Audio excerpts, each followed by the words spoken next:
வணக்கம் நேயர்களே, நான் உங்கள் கார்த்திக். நம்முடைய சிறப்பு நேர்காணலில் மூத்த பத்திரிகையாளர் ஃபெலிக்ஸ் ஜெரால்ட் இணைந்திருக்கிறார். அவரிடம் விரிவாக பேசலாம். வணக்கம் சார். வணக்கம் சார், அதிமுகவின் மூத்த தலைவர் செங்கோட்டையன் தேவைக்கால இணைய போறதா செய்தி வருது. கிட்டத்தட்ட ஆல்மோஸ்ட் அது உண்மைதான் அப்படிங்கிற மாதிரி இருக்கு. நாளைக்கு அதிகாரப்பூர்வமா ஜாயின் பண்ணிடுவாரு அப்படின்ட்டு ஊடகங்கள்லாம் செய்தி வருது. இந்த விஷயத்த நீங்க எப்படி பாக்குறீங்க? இது தேவைக்கு பலமான விஷயமா அமையுமா? இல்ல, ரெண்டு பேருக்குமே அவருக்கு ஒரு முதிர்ச்சி இருக்குது, அரசியல் குறித்த ஒரு நீண்ட நெடிய அனுபவம் இருக்குது. ஸோ அந்த விதத்தில் அவருடைய பங்களிப்பு தாவேக்காவுக்கு உதவும். செங்கோட்டையனை பொறுத்தவரையில் அவர் he wanted to unite the entire ADMK. அது அங்கே முடியல. ஓபிஎஸ் வேற லைன் எடுத்துட்டாரு, டிடிவி வேற லைன் எடுத்துட்டாரு, இவரையும் அங்கேருந்து நீக்கப்பட்டார். அப்போ அவருக்கு இந்த இவர்களுடன் இணைந்தே பயணிக்கிறதுல சிக்கல் இருந்திருக்கும். அதனால் அவர் போய் தாவேக்கால ஜாயின் பண்ணுறாரு. அவருக்கும் ஒரு அரசியல் எதிர்காலம் தேவைப்படுது இல்லையா? அப்போ அது சரியான முடிவாக தான் இருக்கும்னு நினைக்கிறேன். ஓகே, இப்போ செங்கோட்டையன் வருவது தேவைக்காக ஒரு பலமான விஷயமா பலரும் சொல்றாங்க. ஆனால் செங்கோட்டையனுக்கு எந்த வகையில் அது பலமானதாக அமையும் நினைக்கிறீங்க? ஒருவேளை வேற எங்கே இருக்க முடியும்? இல்லை, ஒருவேளை அவர் டிஎம்கே போனால் கூட அவர் மறுபடியும் அமைச்சராகிறதுக்கான வாய்ப்பு இல்லைங்க. திமுகவுக்கு எப்படி போக முடியும்? அவர் எம்ஜிஆருடைய லாயலிஸ்ட், ஜெயலலிதாவுடைய லாயலிஸ்ட், அதுக்கடுத்தது சசிகலாவுடைய லாயலிஸ்ட். அப்போ த்ரூ அவுட் ஹிஸ் கெரியர் அவர் திமுகவுக்கு எதிர்ப்பாக தானே ஒர்க் பண்ணியிருந்தாரு. திடீர்னு போய் எப்படி அந்த எதிர்ப்பு மனநிலையெல்லாம் விட்டுட்டு சரணடைய முடியும்?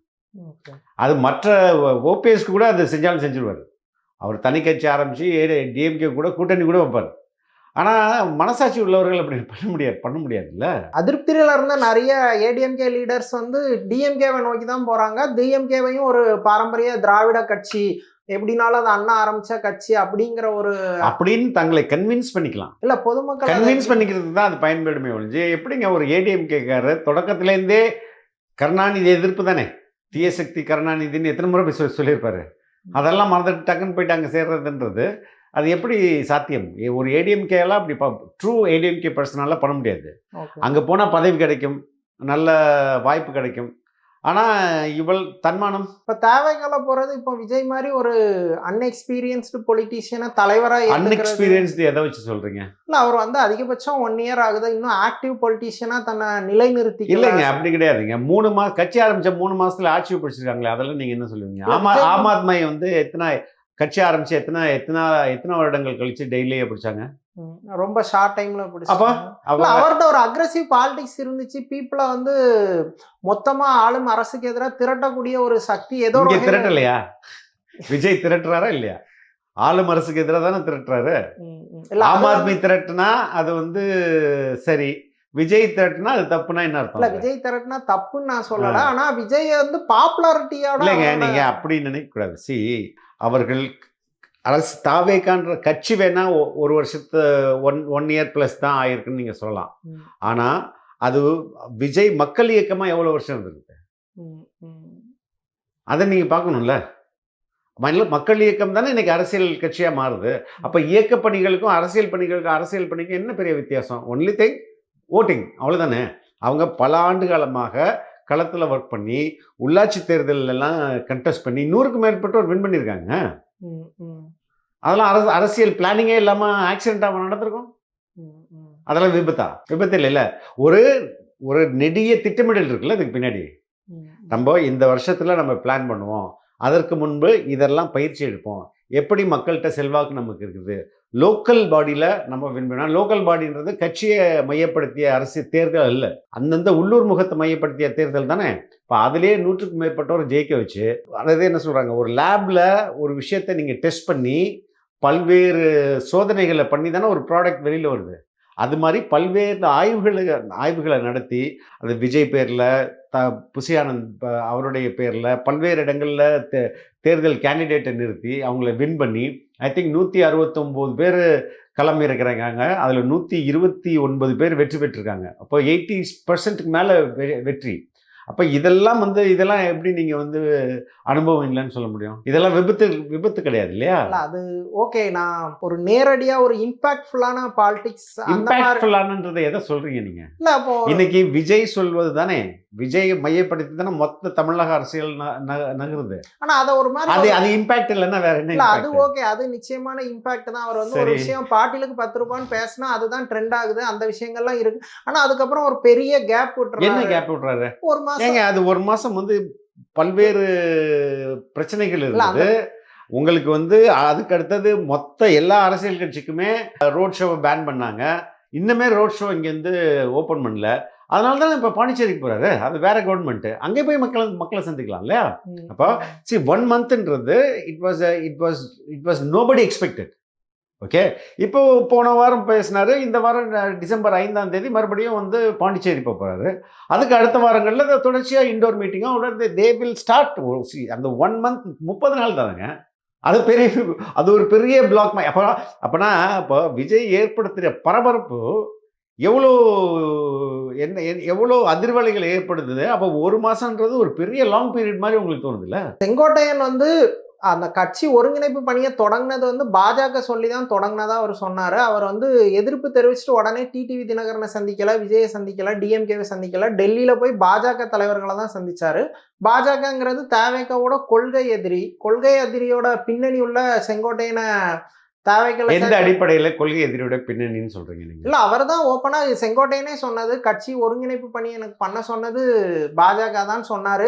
பாஜகவுக்கு 2024 எடப்பாடி துரோகம் இழைச்சிட்டாரு அப்படிங்கறத தான் அவர் பெரிய வருத்தமாவே பேசலைங்க. இன்னைக்கு பாஜகவுக்கு செங்கோட்டையன் முக்கியமா, எடப்பாடி பழனிசாமி முக்கியமா அப்படின்ற கேள்வி கேட்டா உங்களோட பதில் என்னவா இருக்கும்? எடப்பாடி தானே முக்கியம். இப்ப எடப்பாடிக்காக தான் அவங்களுடைய மாநில தலைவரே மாத்துறாங்க. யார? அண்ணாமலையே மாத்துறாங்க.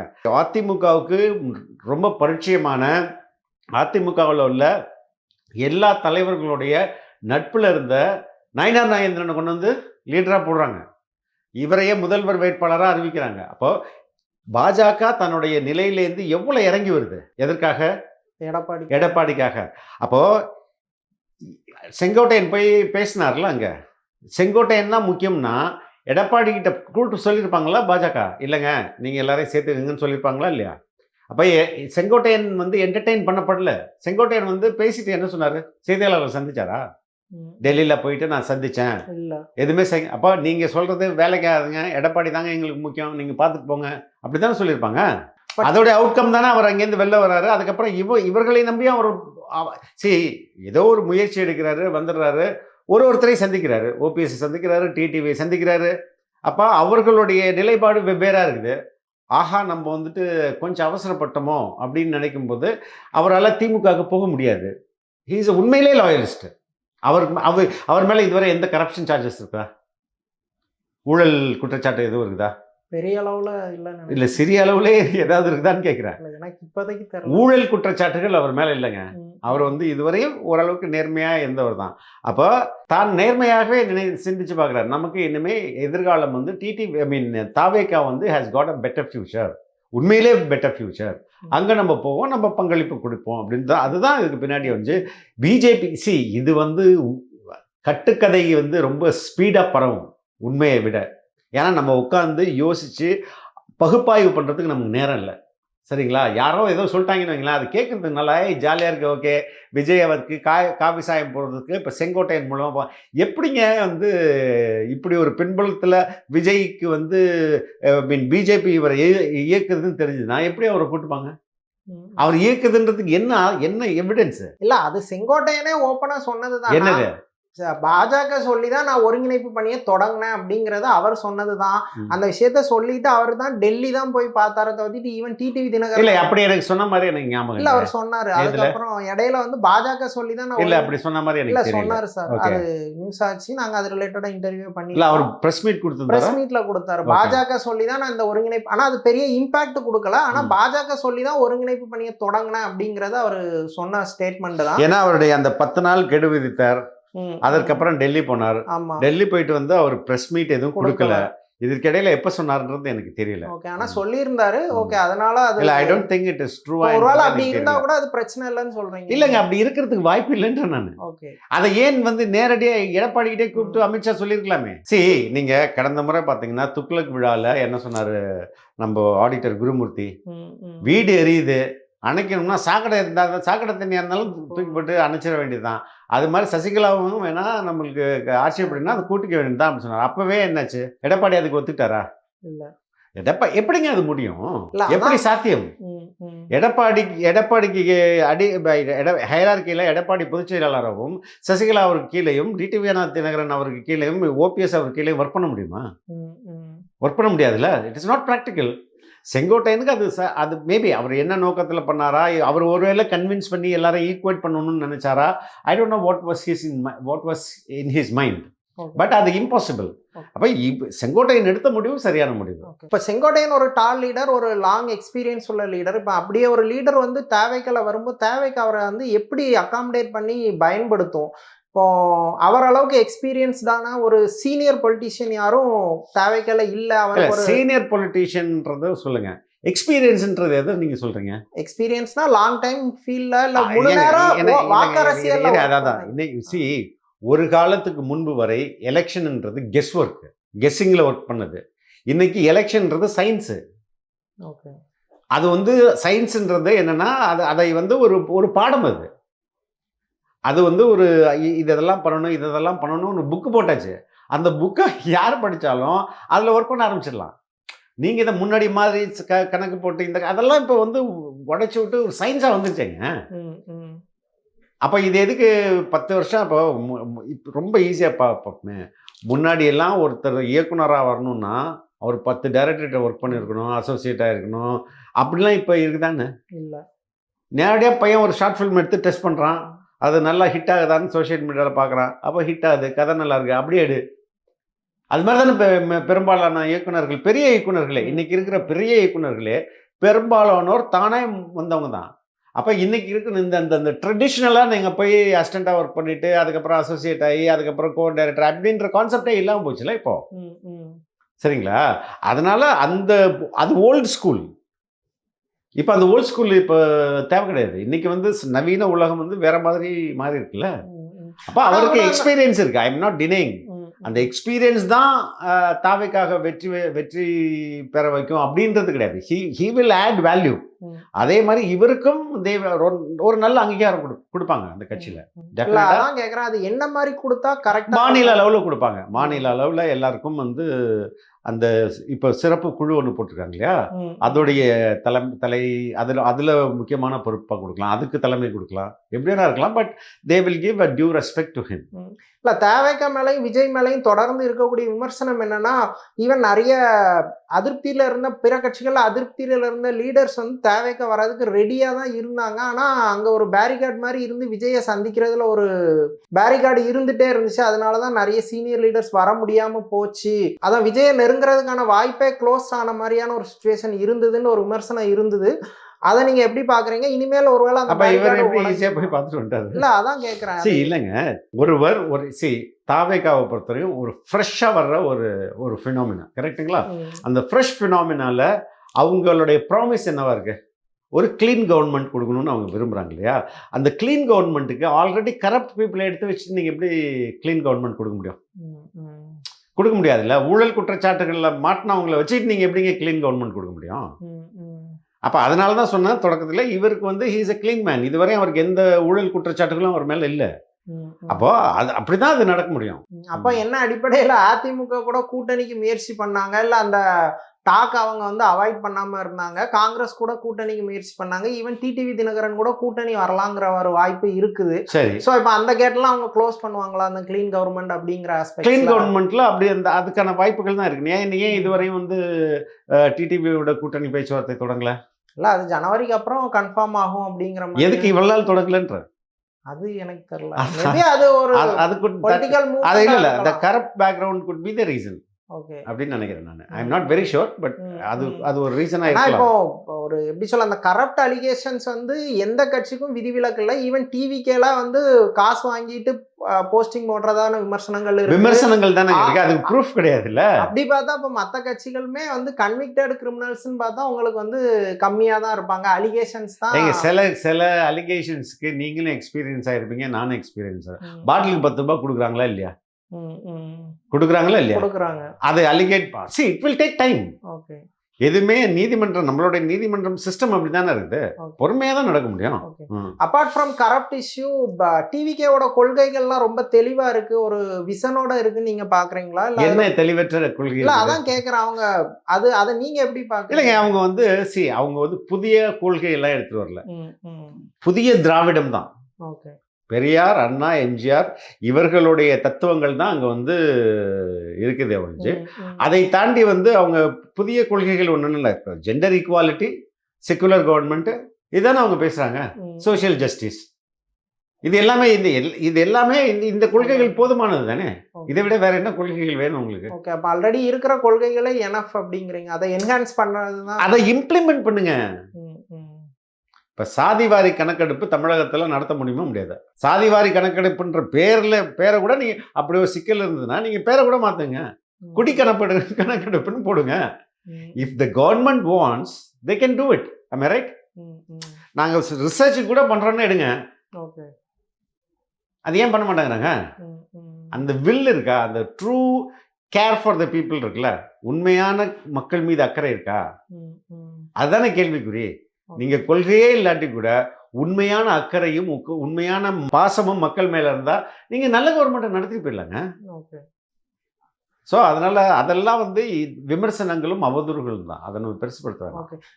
டிவிகே ஏடிஎம்கே அலைன்ஸ் கண்டிப்பா ஃபார்ம் ஆயிரும் அப்படின்ற ஒரு விஷயம் தொடர்ந்து பேசிட்டே இருந்தாங்க. இப்போ செங்கோட்டையன் இங்க வர்றதுனால அந்த டாக்குக்கு ஒரு எண்டு கார்டு வருமா, இல்லை அதுக்கான டோர் இன்னும் தான் ஓப்பன் ஆகும்? விஜய் அதை பத்தி என்ன சொன்னாரு?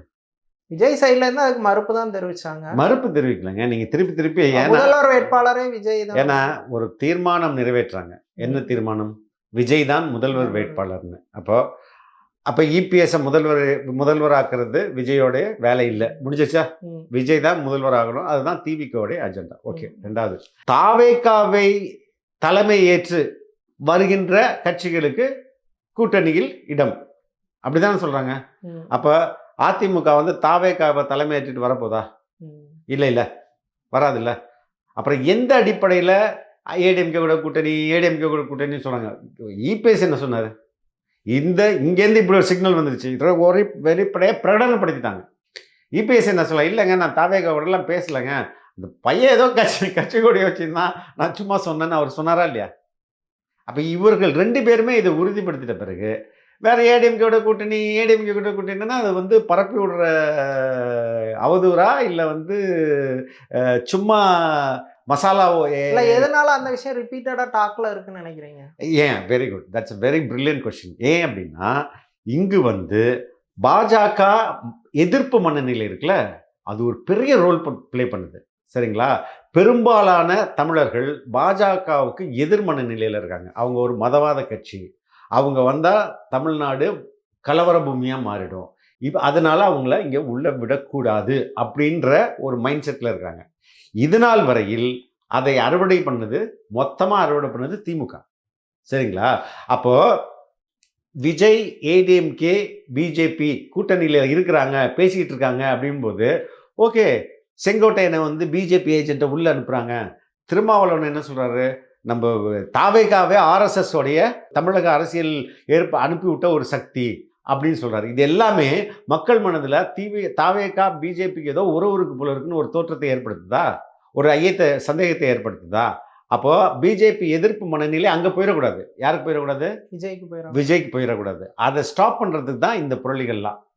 ஆனா அது உண்மை இல்லைன்றது 2 பேருமே விளக்கியாச்சு. அப்ப பாஜகவை வந்து விஜய் கொஞ்சம் தீவிரமா விமர்சிச்சாலே அதுக்கு மறைமுகமா பதில் சொன்ன மாதிரி ஆயிரும். எங்க விமர்சிக்கல? எங்க இப்போ டிஎம்கேவை ஒரு மாதிரி அக்ரெசிவா விமர்சிக்கிறாரு. ஈவன் எஸ்ஐஆர் இஷ்யூல கூட டிஎம்கே கவர்மெண்ட்டை தான் அவர் வந்து விமர்சனம் பண்ணாரு, பாஜகவை விமர்சிக்கல. இப்போ அதை பண்ணிட்டாலே ஆட்டோமேட்டிக்கா அந்த டாக்குக்கெல்லாம் ஒரு எண்டு கார்டு இல்லைங்க. இன்னைக்கு பேசும்போது கூட, இப்போ காஞ்சிபுரத்தில் பேசும்போது கூட அவர் ரொம்ப தெளிவாக சொல்றாரு, என்னுடைய அரசியல் எதிரி யாரு, கொள்கை எதிரி யாருன்னு தெளிவா அறிவிச்சுட்டு நான் வரேன். எனக்கு எந்த அஜெண்டாவும் கிடையாது. இதெல்லாம் ரொம்ப முக்கியமான வார்த்தைகள். அவர் அந்த வார்த்தை சொல்லியிருந்தாரா? எனக்கு எந்த அஜெண்டாவும் கிடையாது. பிஜேபியை வளர்க்கறதும் கிடையாது. ஆர்எஸ்எஸ் இங்கே கொண்டு வந்து பெனட்ரேட் பண்ணுறதும் கிடையாது. அதுதான் அதுக்கு மீனிங். எனக்கு எந்த அஜெண்டாவும் கிடையாது. மக்களுக்கு நன்மை செய்கிறதுக்கு மட்டுமே நான் வரேன். நான் வந்து ஒரு விஷயத்த நான் சொல்ல மாட்டேன். சொன்னால் அதுலேருந்து பின்வாங்க மாட்டேன். இந்த வார்த்தைகளை சொன்னாரா? இதுக்கு மேலே எப்படி டீப்பாக நீங்கள் எதிர்க்கணும்னு நினைக்கிறீங்க? ஒன்று. ரெண்டாவது, இப்போ நடக்கிறது பார்லிமெண்ட் எலெக்ஷனா, அசம்பிளி எலெக்ஷனா? இப்போ நடக்கிறதுலாம் எலெக்ஷன் கேம்பெயின் தானே, தேர்தலை நோக்கிய பரப்புரைகள் தானே. அப்போ இப்போ போயிட்டு நான் என்னுடைய இமீடியட் எனிமி யாரு? டிஎம்கே. அதை எதிர்ப்பனா டெல்லியில் உட்காந்துட்டு இருக்க இப்போ பிஜேபி இன்னைக்கு எதிர்க்கணும்னு என்ன தேவை இருக்குது? பவர் சென்டரில் யார் இருக்காங்களோ அவங்கள தாங்க. அதாவது அசம்பிளி எலெக்ஷனில் நான் எப்படிங்க பார்லிமெண்ட்டை பற்றி பேசிட்டு இருப்பேன்? இப்போ டிஎம்கே அந்த மாதிரி தானே பாலிடிக்ஸ் பண்ணுறாங்க. டிஎம்கே என்ன சொல்கிறாங்க? அதுதான் டிஎம்கேக்கு நான் ஏற்கனவே சொன்ன மாதிரி பாஜக எதிர்ப்பு மனநிலை இங்கே ஸ்ட்ராங்காக இருக்குன்றது உங்களுக்கு தெரியும். அப்போ அது ஏடிஎம்கே கிரிட்டிசைஸ் பண்ண மாட்டேங்கிறாங்க. நேராக பாஜகவை மறுபடியும் நாங்கள் ஆட்சிக்கு வந்துட்டு 5 வருஷம் நீங்கள் தானே இருந்தீங்க. அப்போ பாஜகவை என்ன எதிர்த்தீங்க? மறுபடியும் இன்னும் 5 வருஷம் கொடுங்க, நாங்கள் பாஜக எதிர்க்கிறோம்னா இபிஎஸ் தானே கேட்குறேன். ஏப்பா இது நடக்கிறது அசம்பிளி எலெக்ஷன்ப்பா, என்கிட்ட வாப்பா, எனக்கு பதில் சொல்லு. நீ எதுக்கு எங்கே பார்த்தாலும் பாஜகன்னு போற?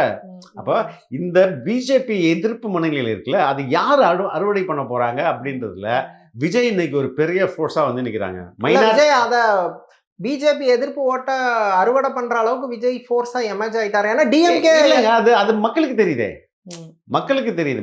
மைனாரிட்டி ஓட்ஸ் விஜய்க்கு போகுது, கிறிஸ்டியன் முஸ்லிம்ஸ் ஓட்டு விஜய்க்கு போகுது. அதான் இப்போ அற்புத ஜெபமலிக்கும் கூட்டம்லாம் இப்போ டிஎம்கே நடத்த ஆரம்பிச்சிருச்சு.